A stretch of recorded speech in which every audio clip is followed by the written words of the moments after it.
Why balance matters, a Buddhist perspective. Imagine a monk dressed in saffron robes, walking quietly along the beach at dawn. Each step is light, yet firm. There is no sound, no rush, only the early breeze and the whispers of the waves. In this scene, the wisdom of balance emerges, not as a rigid teaching but like a subtle fragrance passing through the mind. Balance is one of the core principles in Buddhism. The Buddha did not teach us to seek happiness through extremes, neither through indulgence in excess nor through the self-punishment of asceticism. He chose the middle way, where one finds truth and peace in the space between all things. A teaching from the scriptures says, "One strong in faith but weak in wisdom is prone to superstition. One strong in wisdom but weak in faith tends to arrogance." Only when both qualities are balanced can one place their trust where it is due. Balance is the source of true confidence. When we keep our hearts from leaning into emotional excess or sinking into dry reason, we begin to live with an inner light, clear yet warm.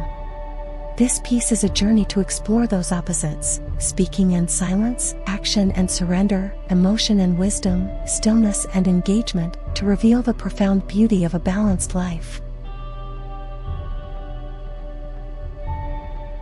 Speaking and silence, two wings of awakening.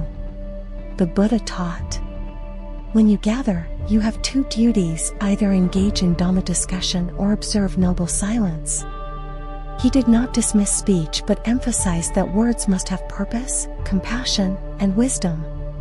Silence, on the other hand, is not emptiness, it is a form of refined communication, filled with deep understanding. A verse in the Dhammapada says, "A single word full of meaning, hearing which one becomes at peace, is better than 1,000 words which are empty of meaning." Thus, the balance between speaking and silence is a form of meditation in everyday life. It helps us not to be swept away by immediate reactions but to create space to act with compassion and wisdom. In the family, when a child makes a mistake, instead of scolding immediately, take a deep breath, remain silent for a few seconds, and then speak calmly. "I understand why you did that, but do you think that action was right?" That pause, even if just for a few seconds, creates space for understanding and real connection. In relationships, there are arguments that escalate not because of the issue itself, but because both parties want to win through words. Next time, when you feel the urge to react, try silence and simply say, "I need a few moments to calm down." That moment of silence can save the entire day from conflict. At work, when criticized by a colleague, the initial reaction might be defensive or angry. But if you simply look at them and say, "Thank you for sharing. I need some time to think about this," your calmness will cause them to pause, and you will maintain your dignity. On social media, if someone leaves a negative, provoking comment, the reaction? You could write a long rebuttal, or simply not respond. In an age where everyone feels the need to speak up, silence is a powerful, intentional act.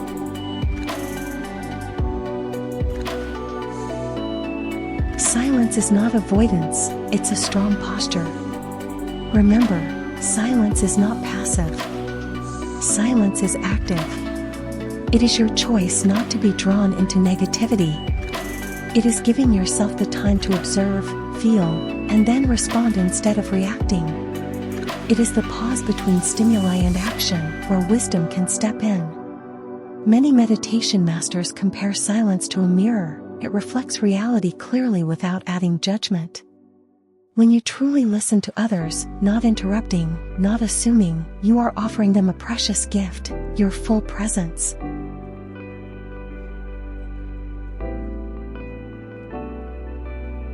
In summary, when words and silence hold hands, the world does not need more meaningless words. The world needs more mindful pauses, nods instead of rebuttals, compassionate glances instead of accusations, moments of silence, yet filled with understanding. Next time you are about to speak, ask yourself these questions. Is this truthful? Is this beneficial? Is this kind? And, is it necessary to say right now? If the answer is no, then your silence will be the greatest gift.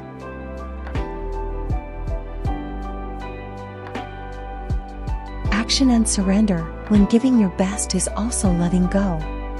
In Buddhism, there is a beautiful paradox: you must act wholeheartedly, but not cling to the outcome. This may seem contradictory. How can you give your all yet not expect anything? But it is at this point that we find freedom. The Buddha taught that action, karma, is inevitable. Every thought, word, and deed plants seeds for the future. But what matters is the mindset when you act. If you plant with greed, expecting quick results, you will always suffer from expectation. But if you plant with understanding and surrender, you care, nourish, and accept all outcomes, then you are free.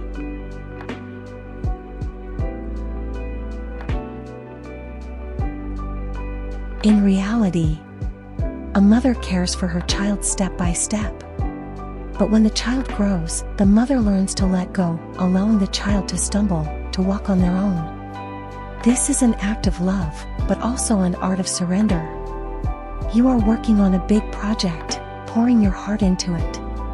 But on the day of the report, everything collapses due to circumstances beyond your control. You have two choices: resent and be angry, or breathe deeply and let it go, knowing you did your best.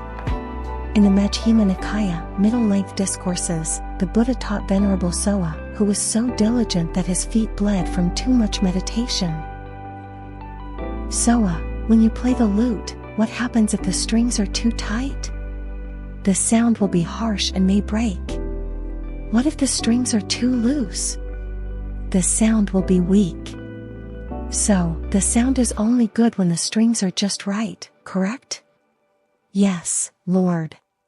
The Buddha smiled. So too is practice. There must be a balance between effort and letting go.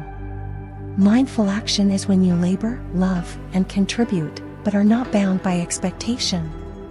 You work like a monk tending a garden, watering the plants because that is what needs to be done, not because you're waiting for the flowers to bloom for yourself. Emotions and wisdom, connecting with the heart without being led by it.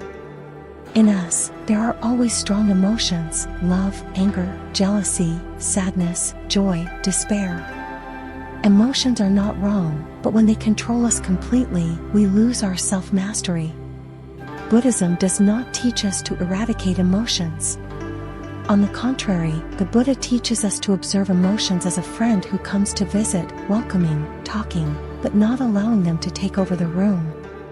Pain is inevitable. Suffering is optional. It is like being hurt by someone. That is the first arrow. But if we harbor resentment, think about it again and again, and nurture hatred, that is the second arrow, and we shoot it ourselves. Practical examples. When angry, you have the right to feel anger. But if you stop, take a deep breath, observe the heat rising in your chest, just 10 seconds, and you will not be swept away by anger. When feeling sad, instead of avoiding it, sit in silence, write your emotions down, or take a walk in the forest without headphones, just listen to the wind and the leaves. You are not running from emotions, you are becoming the mindful observer. Buddhism calls this mindfulness of emotions, Vedananupassana, one of the 4 foundations of mindfulness. We do not discard emotions, we bring the light of wisdom to shine upon them. Wisdom does not mean cold logic. In Buddhism, wisdom always accompanies compassion. We understand that anger can be a sign of hurt. Jealousy is a sign of feeling lacking. And we see clearly without judgment. From there, emotions become teachers, not chains.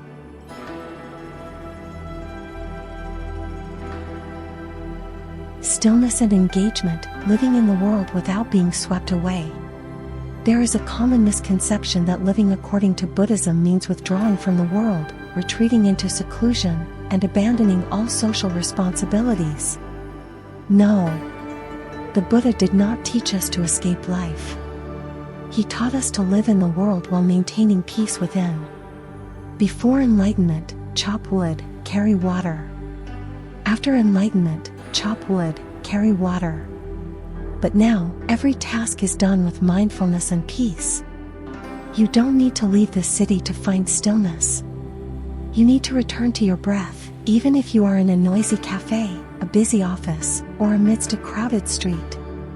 In daily life, an office worker can meditate for 1 minute before opening an email each morning. A mother can wash dishes as a practice, feeling the water, the sound of the plates clinking, her own breathing, and find peace. A doctor in the emergency room, amidst tension, can pause for 3 seconds between 2 patients, take a deep breath, reconnect with their heart, and continue healing without burning out. This is stillness in action, a form of active meditation.